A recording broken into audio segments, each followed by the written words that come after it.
Hello, hello. Greetings, welcome. Have you ever felt that no matter how hard you try, it's just never enough? Like you're spinning so many plates, you've got so many balls in the air, but it's actually costing you your health, your peace of mind, your happiness, your relationships. You're not alone.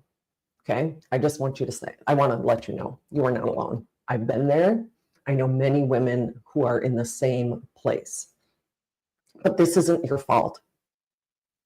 Burnout is the result of so many societal expectations, cultural conditioning, and believe it or not, habits that we developed to survive as most of us as children, just to get the love, the attention, the care sometimes even, but they're habits that don't allow us to thrive. And so while it's not your fault, and I say that often, this is not your fault, it is your responsibility to actually change.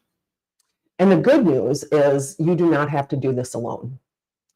So I want to talk a little bit about how there's a few things we're going to talk about today. We're going to talk about what burnout looks like. We're going to talk about some of the mistakes that women make related that can get them into burnout or that don't allow them to get out of burnout. And then we're going to talk about how to shift from burnout into rhythm. I know burnout into balance might sound great. And most people believe that balance is a fallacy. I believe it's a rhythm. It's an ebb and flow. There's going to be periods where you're going with your hair on fire, but when we're doing that year after year, when we're doing it day after day after day, week after week after week, month after month after month, that's when burnout sets in. And so we're going to talk through a few things that you can do to actually pull yourself out of burnout. Let's take a look at what burnout looks like. And you probably already know this. I just want to share a few things that if you're feeling this could be burnout for you. Chronic exhaustion, even after you've had a full night's sleep. Ignoring the physical warning signs, the health issues, the basic needs, like skipping meals because you're just too busy, or skipping, staying up till midnight trying to get things done and then waking up at 4 to get more things done before you start your actual workday. Overworking to prove your worth. This is another sign of what burnout looks like. Emotional numbness, where you really don't feel any emotion. You're just kind of there, and and it might be that you don't feel the deep joy. You don't feel the happiness. You don't feel the sadness and the frustration and the anger. Maybe it is just a solid frustration snapping at people. Your fuse is getting so short. You're sacrificing your health and relationships for work. Another sign of burnout. You're taking on responsibilities that aren't yours to carry, whether those are in the household, at home, in friend situations, in family dynamics, or at work. These are often what burnout looks like for the women I talk to, or the women I coach.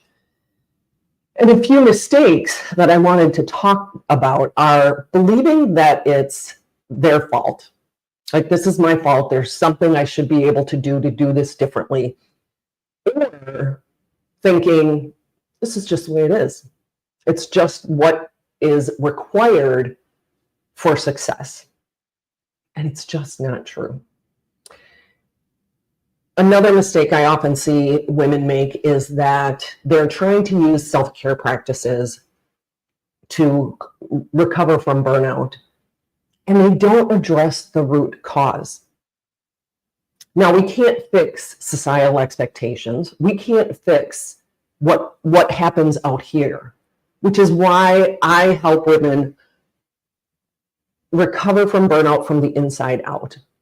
We have to change the habits. We have to set the boundaries. We have to do the practices to get there, and it isn't just self-care practices.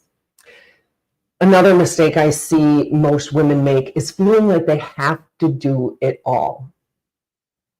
They say yes to everything, and they have a lot of trouble asking for help. As women, we've been taught to DIY it. We've been taught to go it alone. We've been taught to be independent, to prove ourselves. There's a difference between being highly dependent and having a dependent kind of relationship to things and to people and to situations, and being so independent that there's no interdependency, there's no collaboration, there's no building off of each other's strengths. I see you. I do. I understand this. I've been there. And so there's a few things that I'd like to talk through about practical ways that you can replace these habits. And before I do, I want to say that taking 100% responsibility does not mean that you're doing it alone. It means deciding that you're worth the effort to change. You're worth the time it will take to make these shifts, which isn't huge. Burnout is a pattern. It's a pattern of habits, and habits can be changed. Believe it or not, they can. But sometimes we don't even realize what are the habits that are putting me into this situation. We don't realize that it's a habit. We think it's something outside of us, or we think it's something of just who we are, and that's just not true. Small, intentional changes can actually ripple through every area of your life. When we work on one area, it starts to affect all areas of your life. So let's talk about a few practical ways. One is setting clear, intentional, intelligent boundaries. Being able to say no so that the things you're doing are strategic as a leader, they're aligned with your priorities, they're aligned with your values, and they give you space to be strategic. They give you space for a personal life. They give you space for being the person you want to be and not just doing everything to make sure everyone else is okay. So one example that you could do in terms of setting boundaries is letting your coworkers know, I won't be answering emails after X time. Maybe it's 5 p.m., maybe it's 6 p.m. I won't be checking emails until the next morning. That could be one thing. It could be declining meetings that maybe one of your team could handle for you so that you develop them into the leaders you need them to be as you ascend in your career. Another way that we can set boundaries and prioritize is really delegating. What can you take off your plate? Delegating, often I see people think it's a sign of weakness or something like that, and it's not. It's really a huge strategy for success. It does so many things. It gives two primary things that it does is it gives you the time and the space to be the strategic leader that you need to be. It gives you space to be, super thinking is what one of my coaches used to call it. So you can actually be creative and innovative. You have some space on your calendar to actually think about the challenges that your team or your organization is facing and how you could fix those. When you're in back-to-back meetings every day, that part of your brain, the creativity, the innovation just doesn't have space.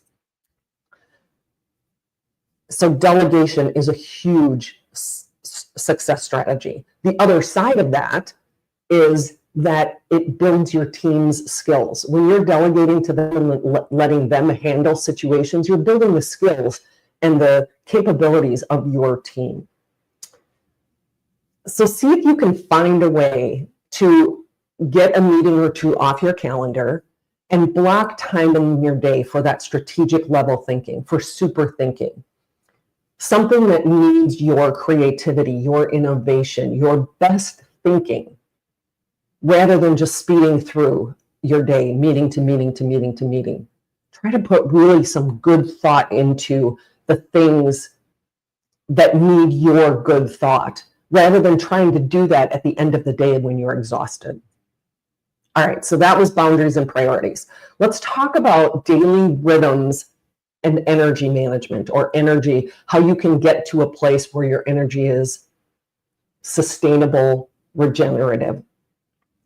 The first thing is pick an end time to your workday, whatever it is, whether it's 5 or 5:30, and stick to it. Your work will still be there tomorrow. And see if you can do it. Try it at least one day a week. Maybe if you usually work until 7, try working until 6:45. Just pull it back, even if it's 5 minutes at a time. Try pulling it back and pulling it back and pulling it back and see what happens. I had one client, Laura, who found out that she could get more done when she was delegating, when she was setting boundaries, and working fewer hours. She got more done because her brain was able to be more functional for her. So pick an end time. That's a strategy that you could try. Pick an end time and stick to it. Find somebody who can be an accountability partner for you, who can text you and say, hey, day's over, let's go. Another is to create an evening routine. So see if you can spend at least 30 minutes each evening unplugged. That could look like journaling. It could be going for a walk. It could be doing, some sort of yoga, Pilates, stretching. Do a puzzle.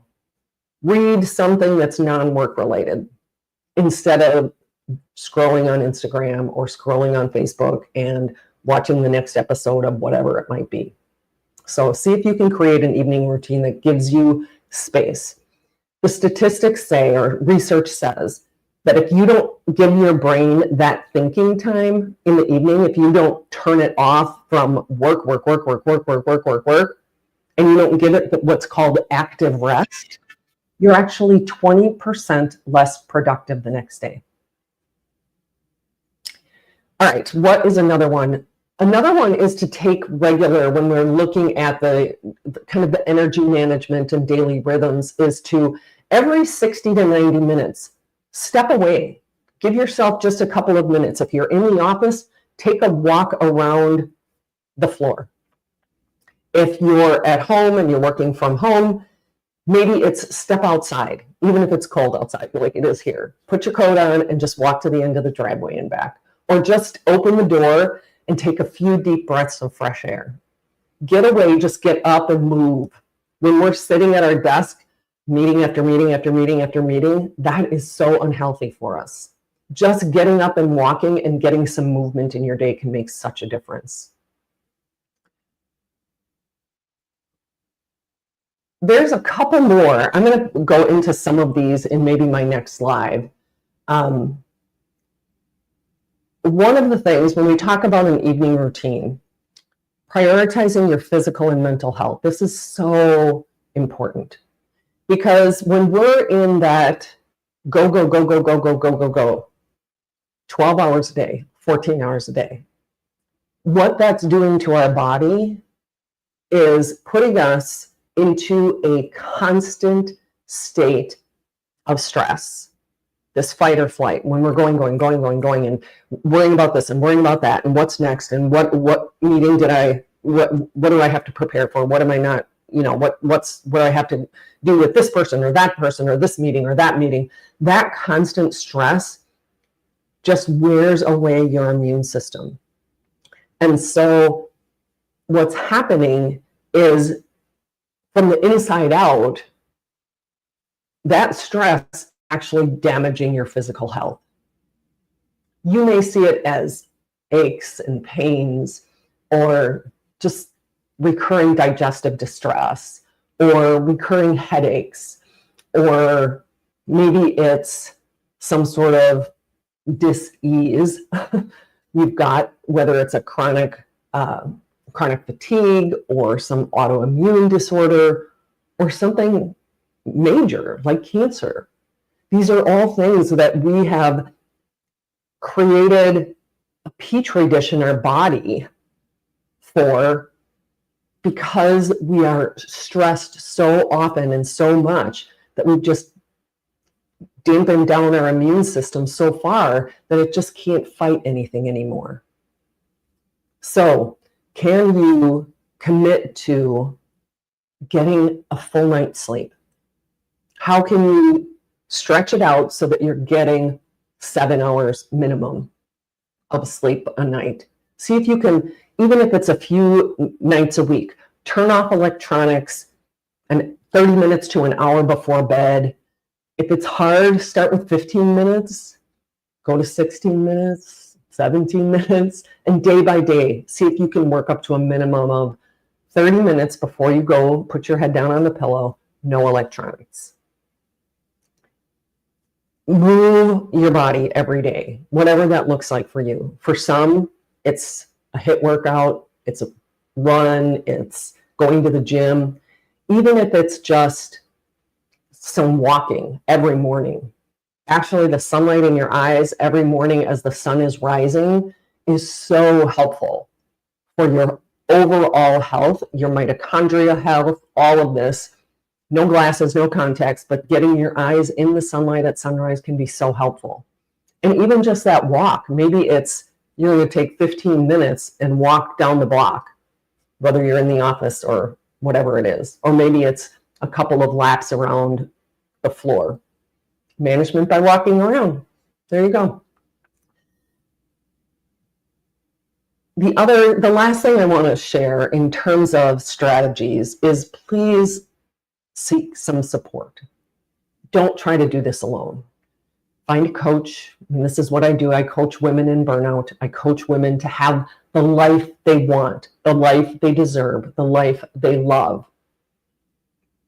Find a mentor, find a community who understand you and who can help guide you through this. I often say, I do a webinar on Tuesday evenings, and so if you're interested in that, DM me and I'll let you know if you're listening to this recording later. You cannot read the label from inside the jar. Sometimes we're so immersed in our own habits, we don't even see those patterns as habits. We think it's just who we are. And so having someone to hold up that mirror and help us see some of those things that are shiftable, that are changeable, and that can take you out of burnout. One of the women I just talked to recently, at least twice already, or 3 times, I don't recall if it was 2 or 3 times, has had to quit her job for 6 months and then go out and find another job because she was so burned out, she could not continue. She had to quit. And it took her 6 months to get herself to feel good again and to be able to feel like she could come back into the workforce. This is not how we should have to operate.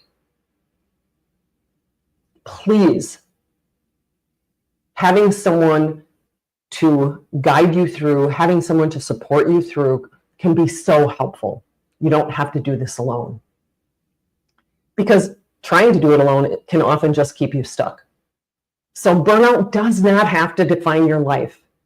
You can shift from overdoing, overfunctioning, overgiving to a rhythm that feels good, that feels like it's something that you can sustain and that actually you enjoy. It's fulfilling, it's energizing. Please choose one of the habits from today's broadcast. See if there's something you can do to start small, whatever it is. And if you're ready for support, I will put a link to my calendar in the comments and schedule a burnout breakthrough call. breakthrough burnout, whatever it is, burnout breakthrough. Schedule a call and let's chat. It's I create custom programs for each of my clients, and I walk through, we look at what is your burnout story? What is your vision of what life could be like? You deserve a life that you actually love. You deserve the success that you built and to be healthy and energized and have thriving relationships and peace of mind. It's absolutely possible for you. I look forward to chatting with you.